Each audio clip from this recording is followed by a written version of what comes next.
Case number 2401. Jangaiah ఎవరు?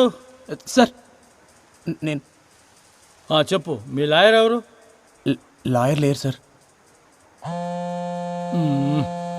ఇదొకటి మధ్యలో. మీరు ఒప్పుకుంటే నేను చెప్పుకుంటా. సరే, ముంగడికి వచ్చి ఇక మాటలో నిలబడి చెప్పు.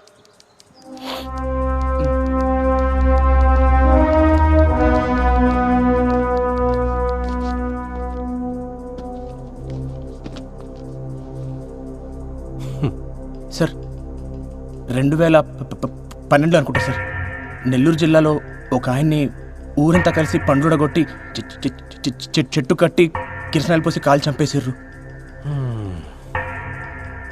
చేతబడి చేస్తుండనే అనుమానంతో కేసు పోలీస్ రికార్డ్స్లో లేదు సార్.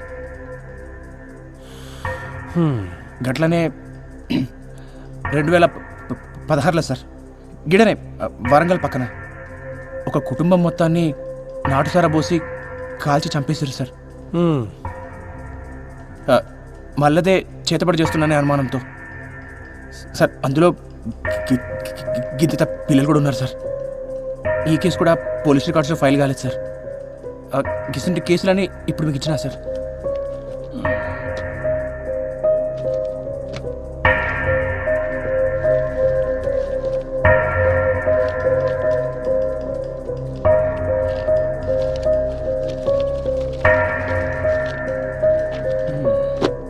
అసలు ఏం చెప్పాలనుకుంటున్నావా నువ్వు? సార్ గిసుంటిదే మనలో కూడా జరిగింది సార్. రమేష్ గారు వాళ్ళ తమ్ముడు సురేష్ కలిసి మా అన్నని చంపేశారు సార్, చేతపడి చేస్తుండనే అనుమానంతో. సార్ అసలు అనుమానంతో చంపుడైంది సార్.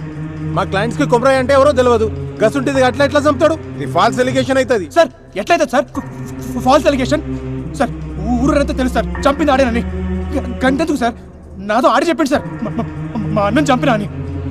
ఏం చెప్తున్నావు? మేమేం చెప్తాం రా మీ అన్నని? అరే రమేష్, నువ్వు చెప్పలే? ఎప్పుడు చెప్పినా సార్ నాకు చెప్పింది సార్. ఇప్పుడు అబద్ధాలు ఆడుతుండు. నీ అంతా నువ్వు ఏది పడితే అది పుట్టించుకొని అడుగుతున్నావు. చూసినట్టు మాట్లాడుతున్నావు. నువ్వు చూసినావా? నేను చెప్పింది ఆడే కదా. అడుగు. ఎప్పుడు కోర్టు అనుకున్నా